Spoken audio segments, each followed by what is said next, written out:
Alright, there's some old-time canoe making. I'm doing this one just because my son's making canoes an outdoor resource at school. And they make them and then they raffle them off for the camps.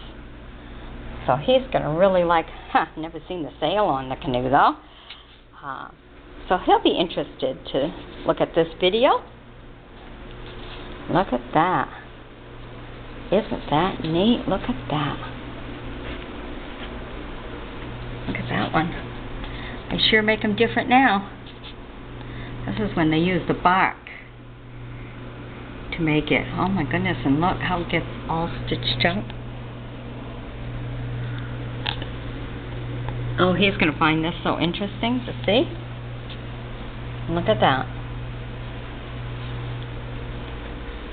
Yeah, all the different little baskets. That canoe's really nice.